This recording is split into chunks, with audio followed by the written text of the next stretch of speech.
And as opposed to bouncing back, she started watering that seed of doubt even more. And I can only imagine what's going on in her mind. She's probably thinking about her previous club, what her coach told her. Now she's thinking about, I'm up against all these other girls that want the playtime, and I was given this opportunity, now I squandered it.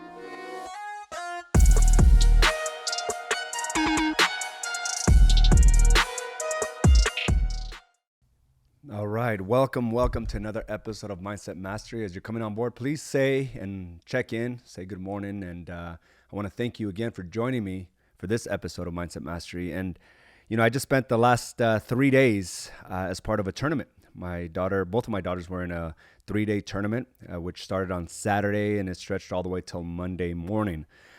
So I wasn't able to come in on my normal time, but you know, I've been stretched to the core, right? Being a parent and really trying to break down the lessons that we have to be teaching our kids, and the leadership role that we have to take as part of that whole role, right? As a parent.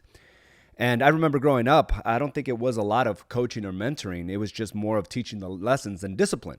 I mean, that was the whole nature of how I grew up. It was, being corrected when I was doing something wrong, usually have to do with mannerisms, right? And also when I did something wrong, it was the discipline.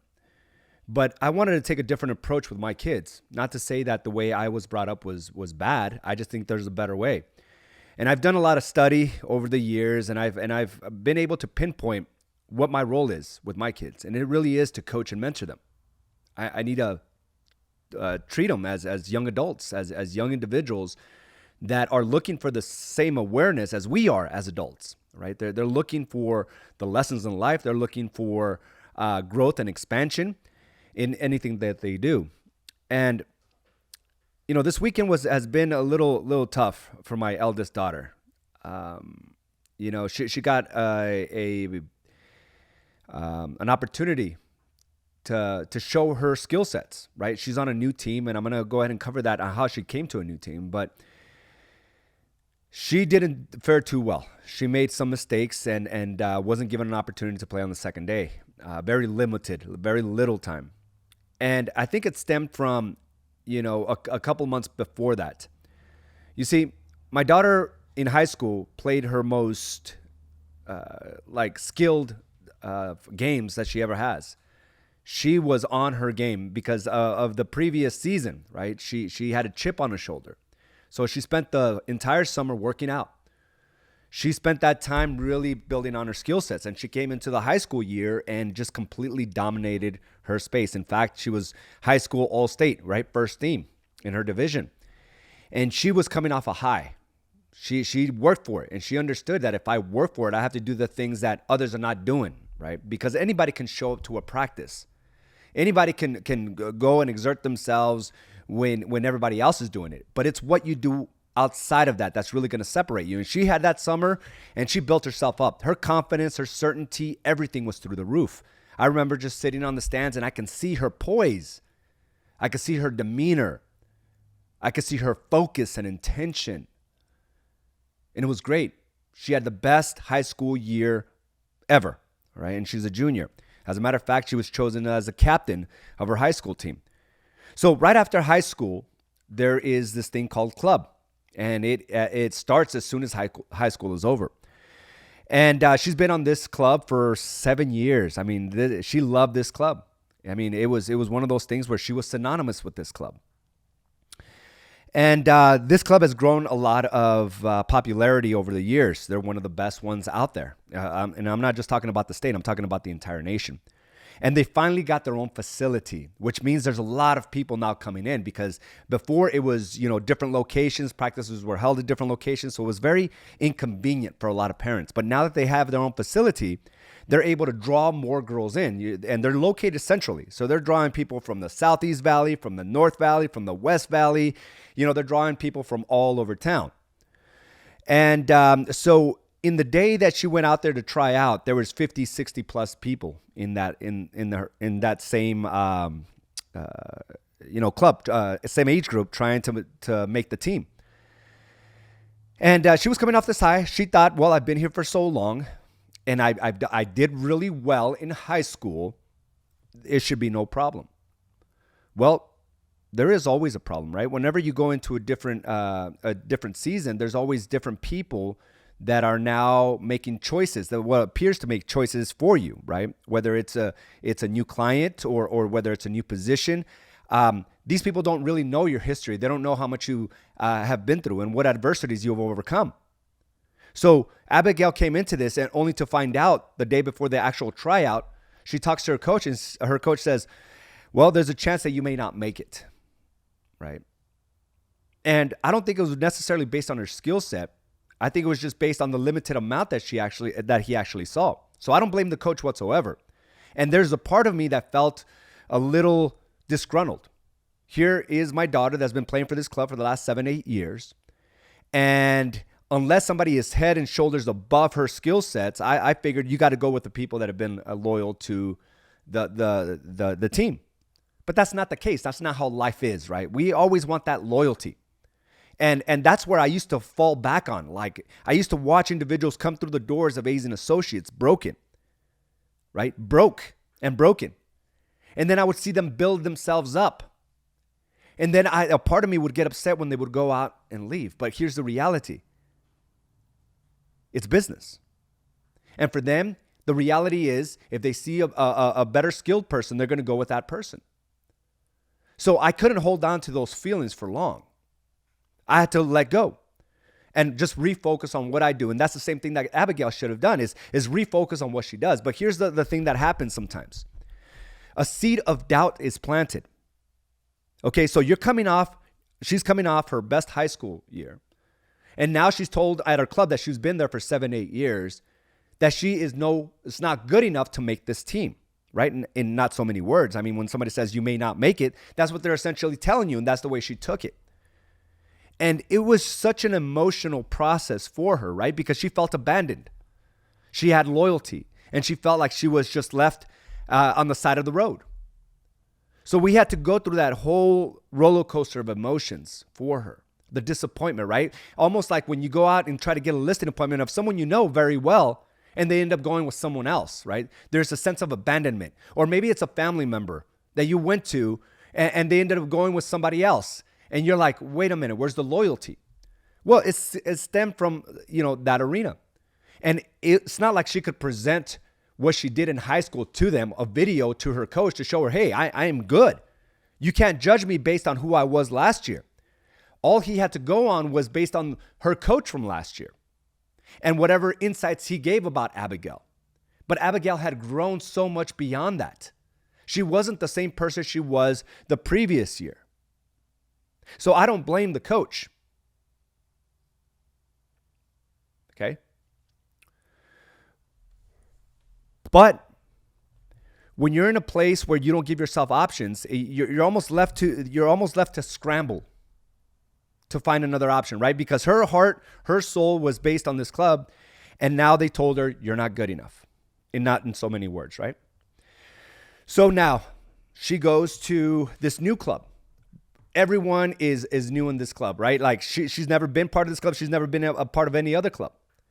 And she tries out and she's a standout. She's a standout, right? And she makes the team. But there is still a little part of her that's doubt. Not only that, she wants to make sure that she's able to assemble into this team. She's brand new. So she doesn't want to outshine people, right? So now she's got this doubt. And now she's got this feeling of trying to belong to this new squad. So she doesn't want to outshine anybody.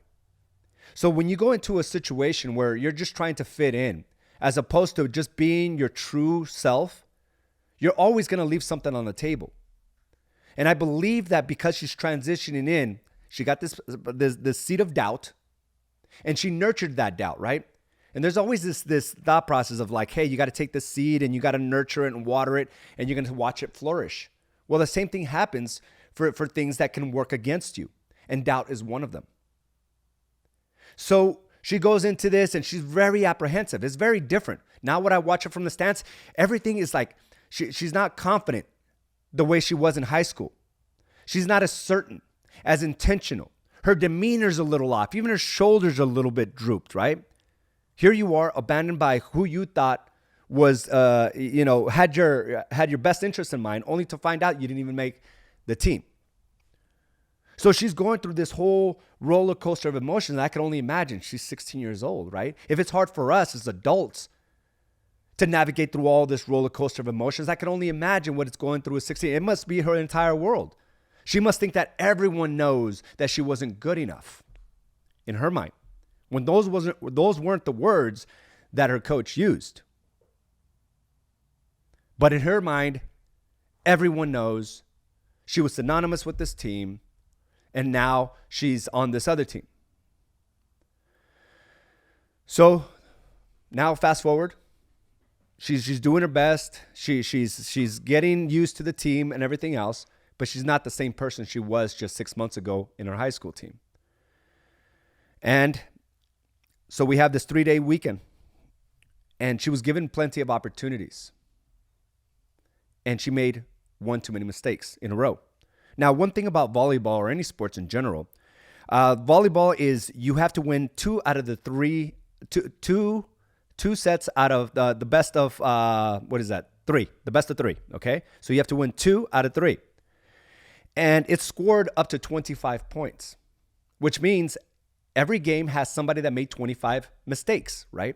Because the reason or how you get points is because there was a mistake made, either in the wrong position, didn't hit it correctly, wasn't in the right place, just completely floundered or mispassed it. There's 25 mistakes. Well, Abigail came in and she made a few mistakes in a row. And as opposed to bouncing back, she started watering that seed of doubt even more.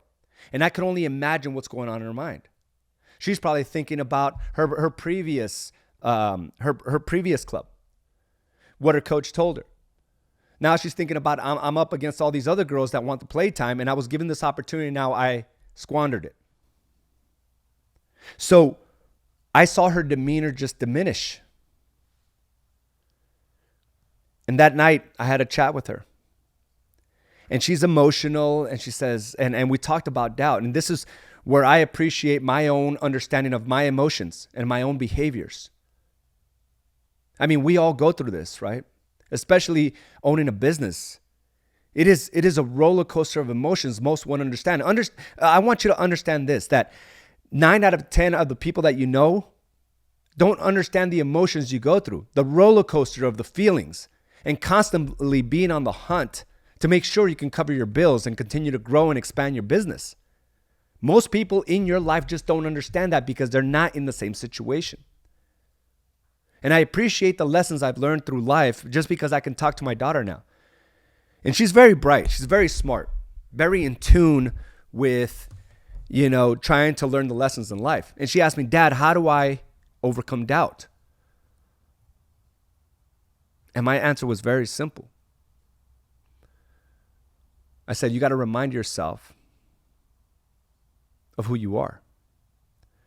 You got to look back and realize that this is not a skill set issue. It's 100% a mindset issue. You've done this 8+ years.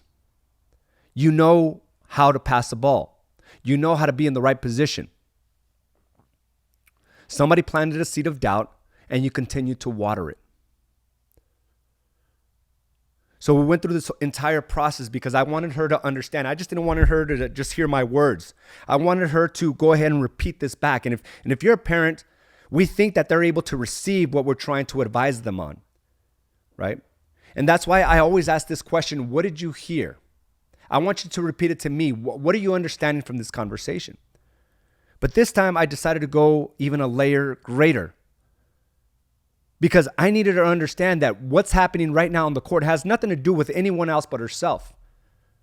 And nothing else with her skill set. It has to do with the mindset. Very much like us as small business owners. It's not one skill set that you're lacking.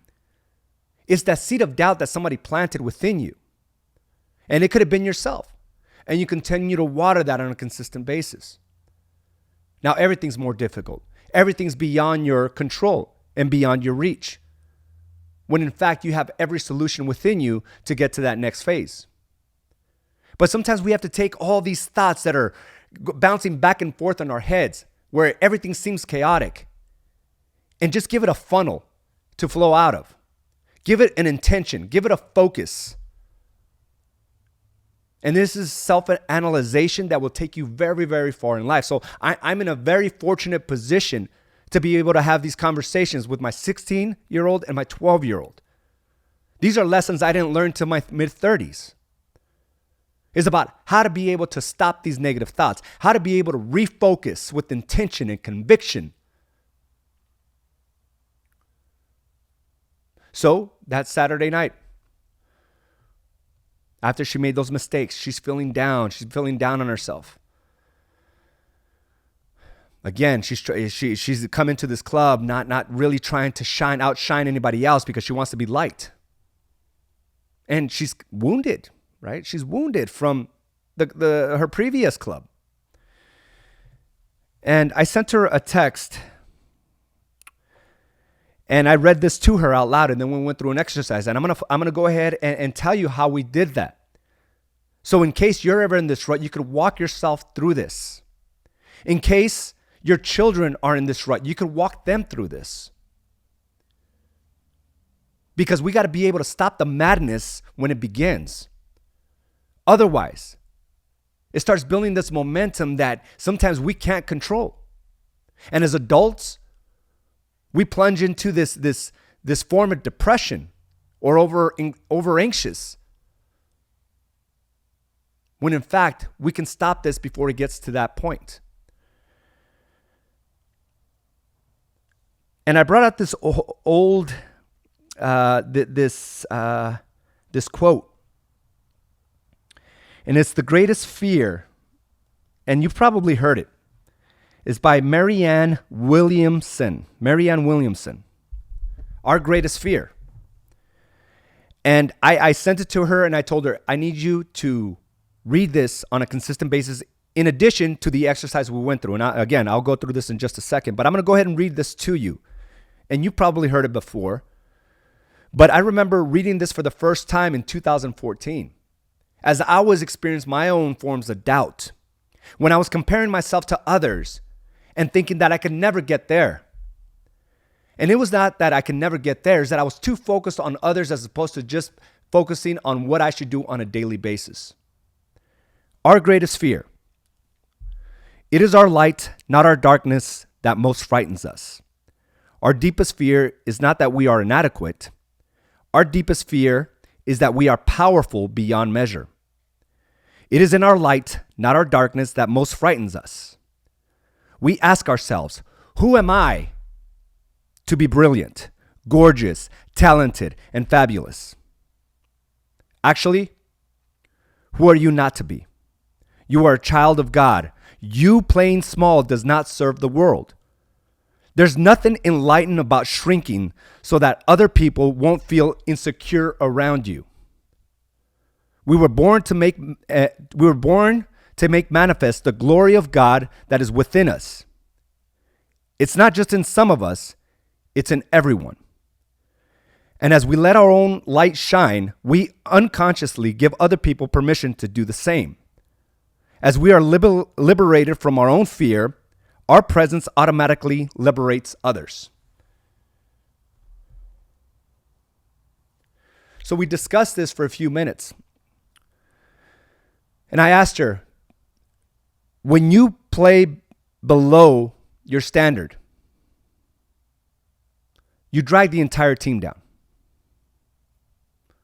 You trying to come in and make friends from feeling that doubt from your previous team is not serving yourself or others. When you rise up, there's this domino effect that allows and gives permission to other people to rise. And many times we face this resistance all around us. And we don't want to outshine our family members. We don't want to outshine our friends. But we're doing a disservice not only to yourself, but to them as well. Because you're containing everyone at a standard that's lower than where you should be at. And we got to think about these things. For many years, we were we felt shame for the success that we had, to a point where we would park our cars down the street so they wouldn't see us what we drove up in, to our own family members.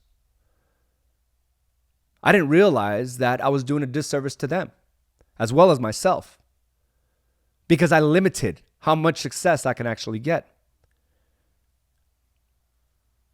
So she started getting very emotional when I read her this. And she realized that it is her light that she's most afraid of, because there's a responsibility there. You can't make errors. You got to show up powerfully more often. And if you're in a place where you've limited yourself, I'm going to have you consider that it's maybe the light that's scaring you away. Your greatness,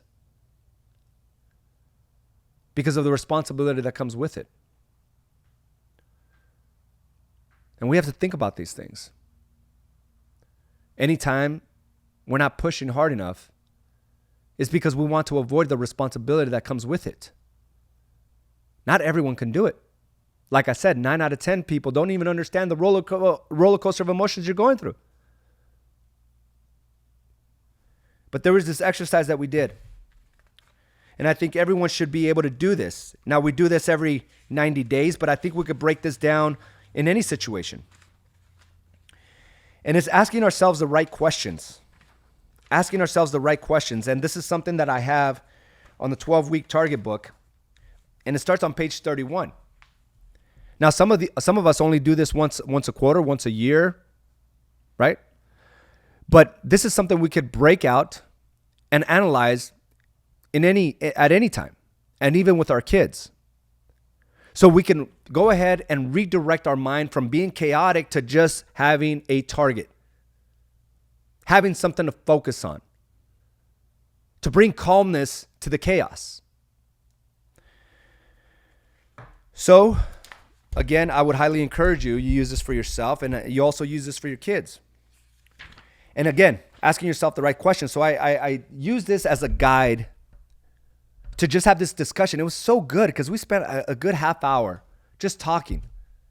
My 16-year-old and myself, just talking about self-development. Like, I never thought I would be in this position. But self-awareness, very different to the way I was brought up. Right? How to deal with your own emotions, how to deal with your own thoughts. Like, that wasn't a discussion growing up.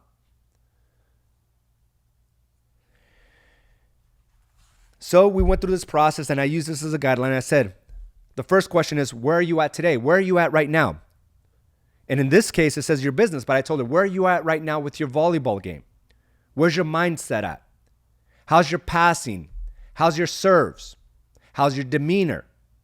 What kind of confidence do you have? Where are you right now in the present? And it was awesome. So she had this journal, and she starts writing down everything where she's at, because we got to analyze where we're at right now. So she analyzed, hey, I'm not where I need to be with my passing. I'm not as intentional when I go up to serve. My game could be better. I'm feeling this doubt. I'm feeling a little frustrated. So she wrote everything out. What I'm trying to do is give her a method to take the chaos out of her mind and put it down towards something where it makes more sense on paper.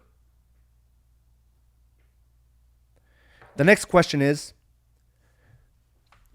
now that you know where you're at, what is it that you want for your volleyball game? What is it that you want for the next 3 days in the tournament? And I had her envision how she was going to get on the court.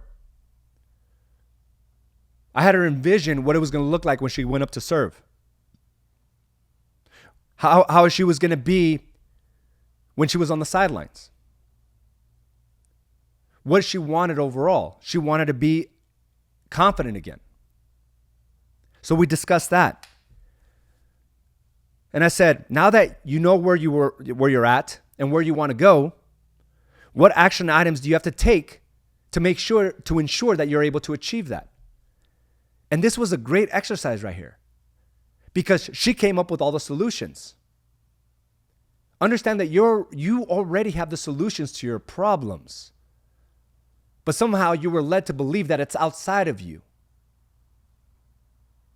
She had every solution. I couldn't come up with these solutions for her. She says, I'm going to wake up earlier. I'm going to have breakfast at home as opposed to breakfast while we're driving up there. I'm going to breathe and tell myself I got this every time I serve. I'm going to go in there realizing that I have the skill sets to do my job. So she made all these little manners. I'm going to listen. Listen to this. I'm going to listen to my motivational book that I have on my way up to the game, as opposed to sleeping in the car, as opposed to listening to music. Like, these are all the little things that puts you in the right place. And she had all the solutions.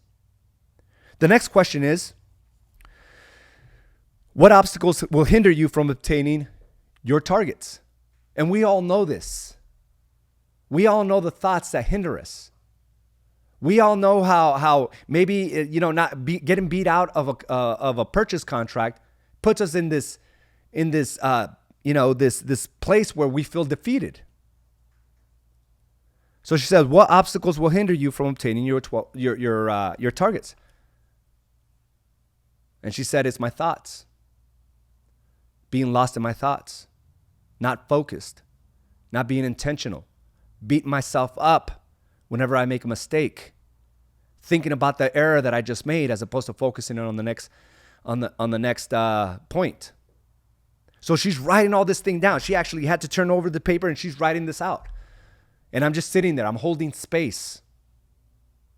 I'm not just trying to give her advice one way. I want her to figure out how to come up with solutions. I want her to understand that it's always within her. So I'm there holding space. Next one is, how will you overcome these obstacles that typically stop you or hinder you?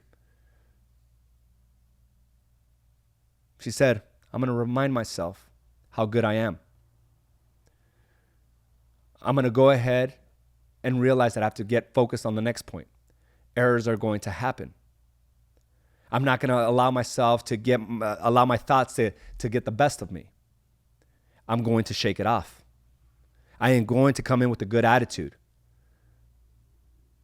So all these things now have prepared her. So when she makes the mistake, it's inevitable. You're going to make a mistake. But if you know how to resolve it, then don't dwell in it. And that's exactly what she was doing. And guess what? We also talked about her maybe not playing the next day because of the error she made earlier that day. And I asked her, how are you going to handle that? She says, I understand that I was given an opportunity and I wasn't prepared for it mentally. If I am on the sidelines, I just know I have to work my way back up. But it doesn't mean the opportunity has left me. And I want to encourage you to do the same. Whenever you face these failures, understand that the opportunity will come back around, but you have to have the eyes to see it and the skill sets and the conditioning to be able to pull the trigger when it's there. So she went through this process and she understood that there's a strong possibility, but I don't want her to doubt herself because she's on the sideline. And finally, why is it absolutely necessary? Why is it important? And she wrote down again, she's furiously writing, and she says, because it brings me happiness when I'm at my best. I am a competitor, and I know I have to fight for what I know I can do. And she goes on, and we go through this, and we're discussing this. And again, I'm just holding space. I'm not trying to figure it out for us. And sometimes I think we make a mistake, right?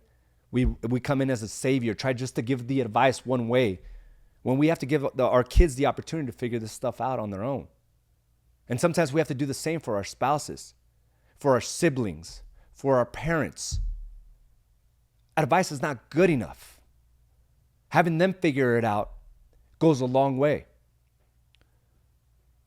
And I'm going to tell you, like, the next morning, She did exactly what she said. And that's the whole key to this, is doing what you said at that point. If you said you were going to go get up early and take care of yourself, go work out and send out 5 text messages and then follow up with your leads, schedule an open house, like go ahead and do that, because your mind told you that's the solution to your problems. So very much like she wrote, she was listening to her motivational book. She reread that poem or that quote that I just read from Marianne. She was listening, right? She was sitting there at breakfast on the table, not in the car. She woke up extra early. She came in with a different attitude. And she was prepared for the disappointments that were going to come her way. It wasn't going to break her down this time because she was prepared for it. She has to work her way up. And guess what? The first 2 games, she did not even touch the court. But when she did, she dominated. Okay? She dominated. Not to say that whatever you write down, you're going to see the immediate benefit from it. What I'm saying is when you write it down, it's the future. It's only a matter of time. So guys, we got to be able to self-analyze. We got to be able to course correct when things are not going our way. And it takes a big person, right, to not blame others for our unhappiness, our spouses, our kids, our business, our clients. Understand that everything is your responsibility. You are the master of your destiny. But if we give ourselves a way out, we'll never be able to see where we should be. So I'm going to encourage you to use this with family members. Lead yourself to lead others. And don't be afraid to shine. Do not be afraid to shine. It is your duty and your responsibility. I want to thank everyone here today that joined us. There's always a good group of individuals, and I want to thank you. I really take this time to just try to, analyze my week and provide you any insights that will maybe help you course correct. Like, perspective has completely changed and altered my life, and it's altered the way I raise my kids now. And I know it's going to impact generations beyond me. And that's the role that we have. That's the responsibility that we have. So I want to thank you all for coming on here. And I love the quote. First heard it on the movie Coach Carter. It's a great quote, right? And I encourage you to show it to your kids, to share it, to read it, to hold onto it yourself. And it's your light, right? That can be most frightening. That's what kept me at bay for many years. I didn't want to lead. I didn't want to grow a brokerage for that same reason. It was the light. There's a responsibility that comes with it. But boy, is it liberating. It is so fulfilling. And it's so contagious.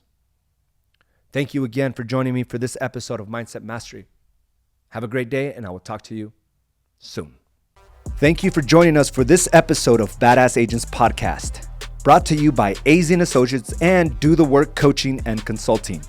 You can watch this and other episodes by subscribing to our channel on YouTube or by visiting us directly at badassagents.com.